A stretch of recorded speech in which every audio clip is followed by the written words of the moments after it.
The Scholastic Ball Report is sponsored by UK Sports Medicine and by Crown Trophy, Double Dogs, Mingy Beef Jerky, Prep Spin, P-Rats, Rafferty's, Roberts Insurance, Sutherland Chevrolet, and by Whitaker Bank.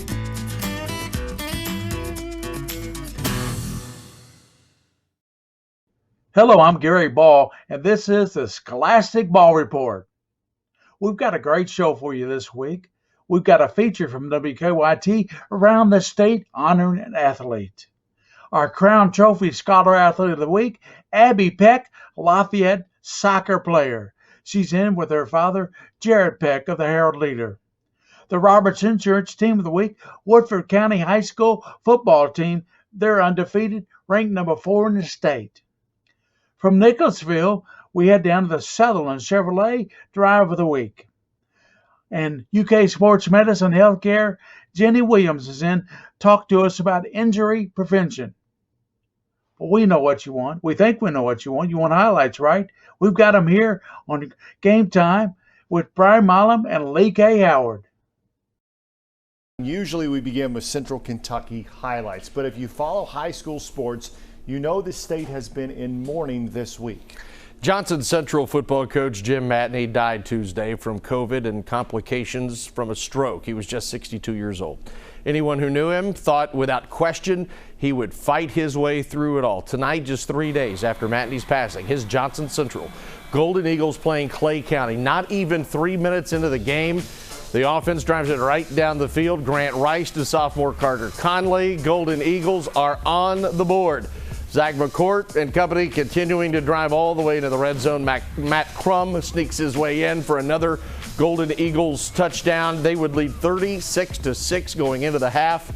And you can see the stickers, the JM stickers for Jim Matney. It was all Golden Eagles, 42-6. They pick up a bittersweet win. Woodford County coach Dennis Johnson has the Jackets off to a 5-0 start. West Jessamine ventured to Versailles tonight. Jackets' first 2 plays of the game, pass interference, but then we get this. Bryce Patterson hits Preston Stacy. It's 6-0 Jackets. Next possession, Patterson gets the call, sneaks it in over the goal line for the score. Extra point missed again, so it's 12-0 Woodford County. Still in the first. Third possession, Woodford's first run, and Jackson Geiler makes the most of it. A 38-yard house call, 60-14 rather. The final. Stingers now 6-0, their best start since winning their first 5 games back in 2007.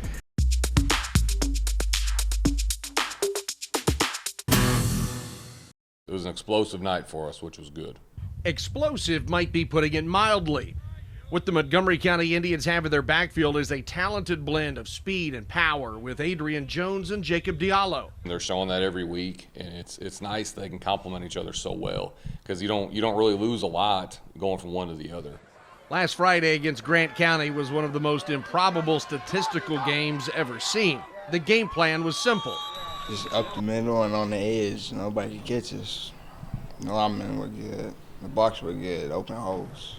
We don't have that many linemen, so for the linemen that we have, we just wanted them to block for us and get us good holes, and they did a great job at it because we don't really give a lot of credit to our linemen, but our linemen are the reason we get so many points because they really try real hard because we don't have that many.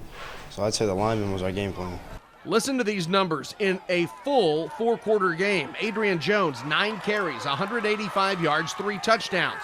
Jacob Diallo, 9 carries, 163 yards, 3 touchdowns. The Indians ran only 24 plays for the entire game and won by 2 touchdowns. The defense, however, might be the real MVPs because of what they had to endure.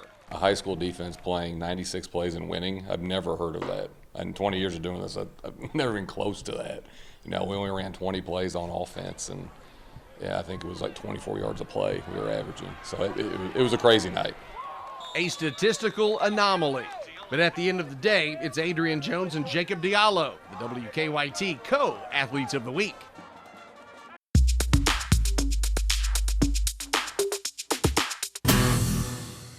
Welcome back into the Scholastic Ball Report. William Warfield here with you, and we got a great Scholar Athlete. Our Crown Trophy Scholar Athlete of the Week comes to us from Lafayette High School.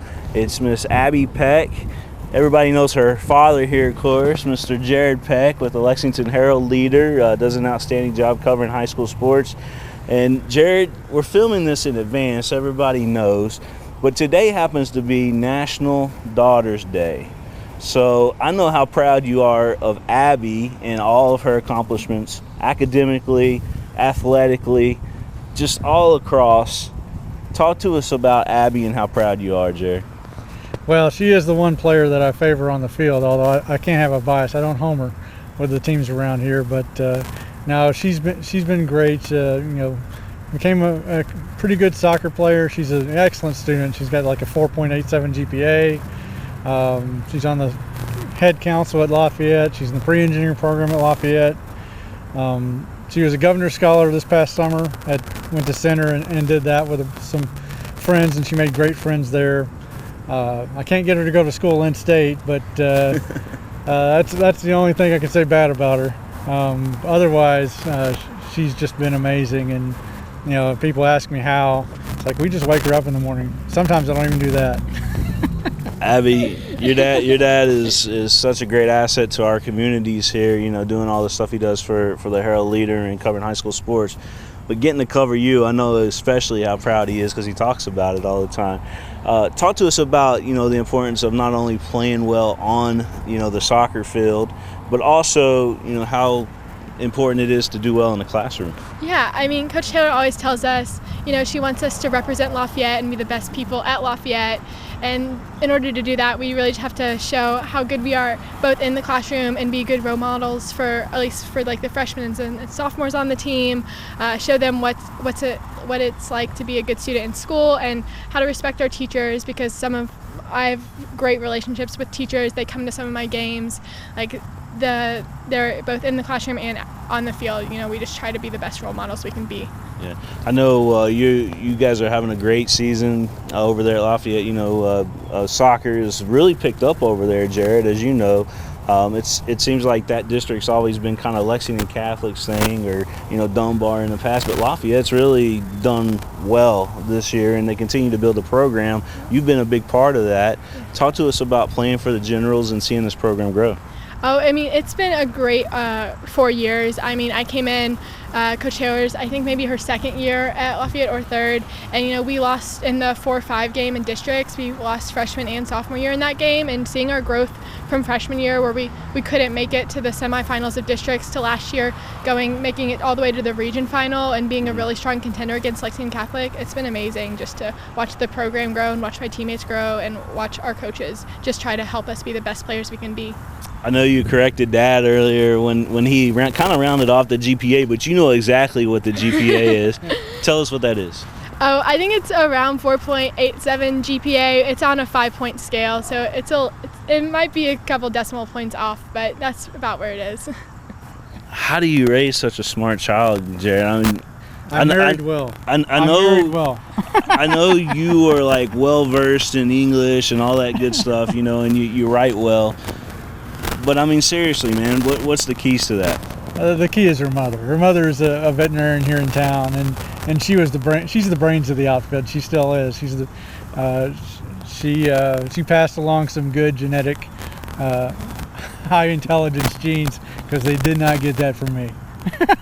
We're here at Crown Trophy. Abby's going to come in sometime next week, and you'll be able to meet Ryan Tyson, here, the owner of Crown Trophy. And, you just tell him, hey, Ryan, I was the Scholar Athlete of the Week on the Scholastic Ball Report. He'll have you a plaque for you. He'll put your name on it, and that's what you get for being our Scholar Athlete of the Week. Okay. So congratulations. Thank you. Thanks very much, William. Good having you, man. Appreciate it. Appreciate all you do. That's Jared Peck and Abby Peck right here on the Scholastic Ball Report. We'll be back after this.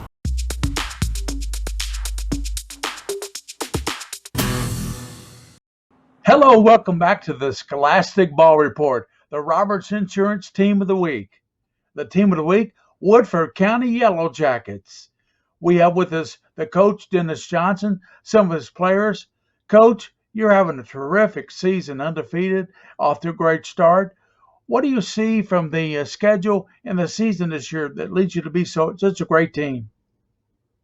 Well, we've got a lot of good kids. The kids have bought in.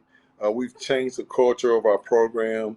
Football is very important in Woodford County, and these kids, these three kids behind me, and all of our kids as a whole worked extremely hard. They put in a lot of work. They put in a lot of extra hours, and that's allowed us to be successful this year. Coach, tell us about each player, the position they play for you. Yes, I have quarterback Bryce Patterson. Bryce is a 3-year starter. Uh, really done a good job of leading our team this year. He's throwing the ball extremely well this year. You know, we're a triple option team, but we'll throw a little bit more. Bryce is a smart young man, 4.0 GPA, 26 ACT. He's getting a lot of looks from some colleges. So Bryce is our quarterback. To the middle, I have Aiden Nelson. Aiden is a junior, plays wide receiver and cornerback and safety, makes a lot of plays. A really good athlete, a smart individual. You know, he's new this year and become one of the leaders of our team. And then to my right with the hat on is my big offensive lineman, Luke Hill. Luke Hill is a senior, a 3-year starter. Luke's very, very physical, can play multiple positions. He plays center guard and tackle, but he's getting recruited on the college level as an offensive guard. And so these three guys are three big parts of our team and been big contributors in us being successful. Aiden is right to your left shoulder there. Let's start with him. Aiden, you play on both sides of the football, so that really keeps you in the game, doesn't it, Woodford County? Yes, sir. It definitely does.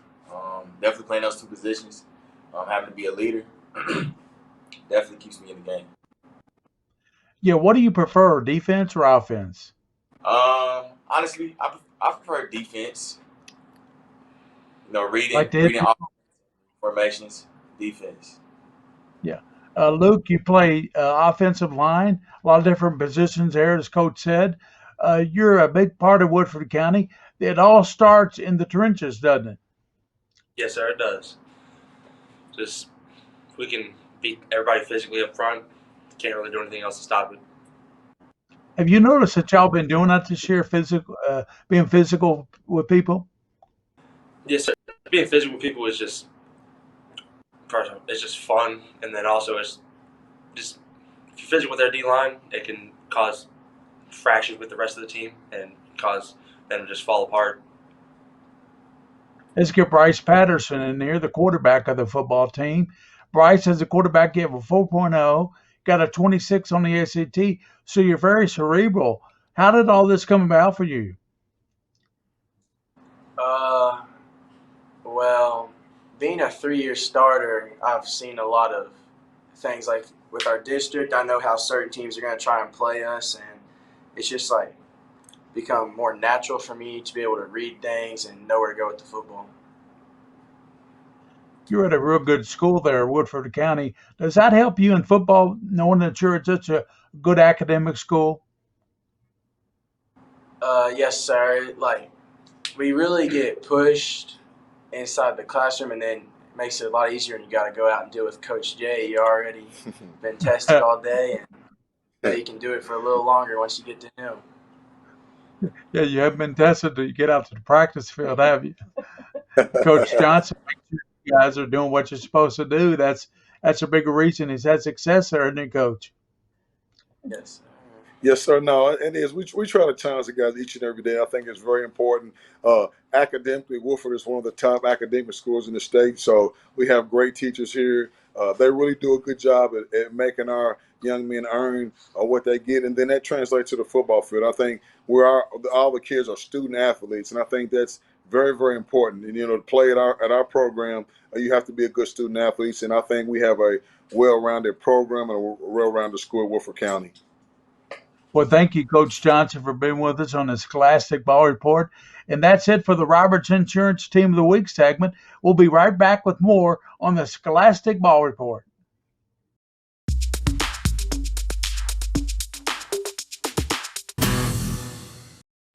Welcome back into the Scholastic Ball Report. Today we have Jenny Williams, athletic trainer at UK Sports Medicine and Lafayette High School. Welcome to the Scholastic Ball Report, Jenny. It's so good to be back and seeing you, Bridget. Thanks for having me. Hey, anytime. You do a great job. So today we're going to talk about injury prevention. And so I've got a question for you. Is it possible to prevent injuries? It is possible to prevent some injuries. Some injuries just happen and it's from collision with another player. And we just really can't control that. But there are quite a few injuries that we can control. Oh, that's good to know because, everybody feels like, well, I'm going to get injured at some point in my career. So are there workouts you could share with us that athletes can do to kind of help prevent injuries? There are lots of programs that are available. One of the most common ones you see is an ACL prevention program.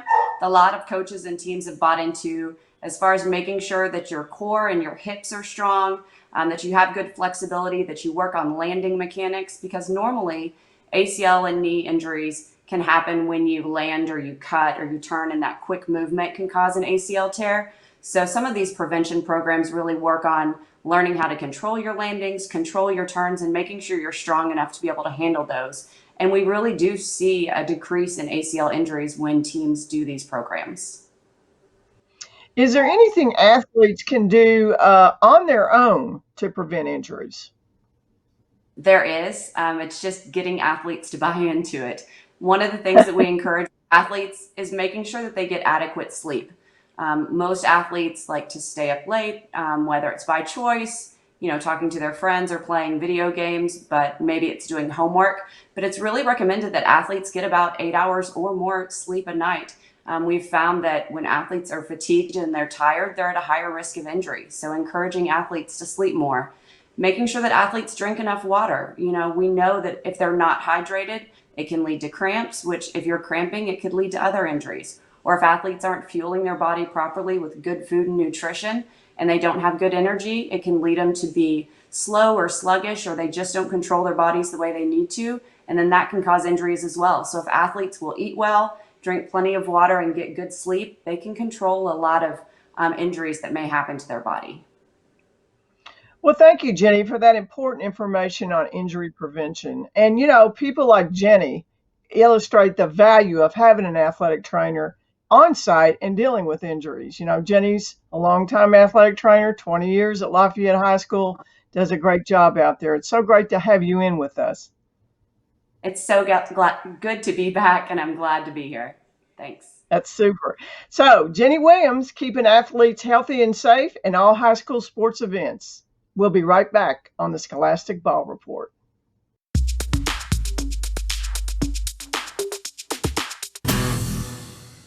All right, the Great Crossing Warhawks are 5-0, while Scott County comes into the game tonight just 2-3. But you have to admit, Brian, the Cardinals' schedule up to this point has been a lot tougher. No doubt. The Warhawks, though, hoping the third time would be the charm against their rival Cardinals. The Bird's Nest, of course, the home for both teams. And I'm telling you what, it was a great crowd on hand. Standing room only tonight. It was a defensive struggle for both teams, though, for most of the first half. Only points in the half coming on Andrew Hickey's connection to Taylor Luttrell. 7-0 Scott County at the half. Third quarter, Great Crossing trying to get something going. Gabe Nichols' pass intercepted by Paul Garner. Scott County would march down the field after that turnover and cap off a drive with a 1-yard touchdown from Jeremy Hamilton. 14-0 Cardinals. The Warhawks finally find pay dirt in the fourth quarter. Nichols throws the fade route to Zakari Kelly. That looks like the same play almost. They run it a lot. He caught it with two hands. Extra point was blocked. That's how it would end. Scott County hangs on 14-6. All right, it was an orange night. North Laurel has been pounding their opponents to the ground. Interesting test out tonight against Southwestern. 50 seconds left in the opening half. Colin Burton finds Dylan Bland. That's not Bland. That's a touchdown. Ooh, Southwestern up 25-0 at the intermission. Second half, Connor Crisp crosses the goal line. Ball did pop out there, but the officials ruled it a touchdown. Warriors were up 32-0. A dominant effort at home by Southwestern. They take it 32-7.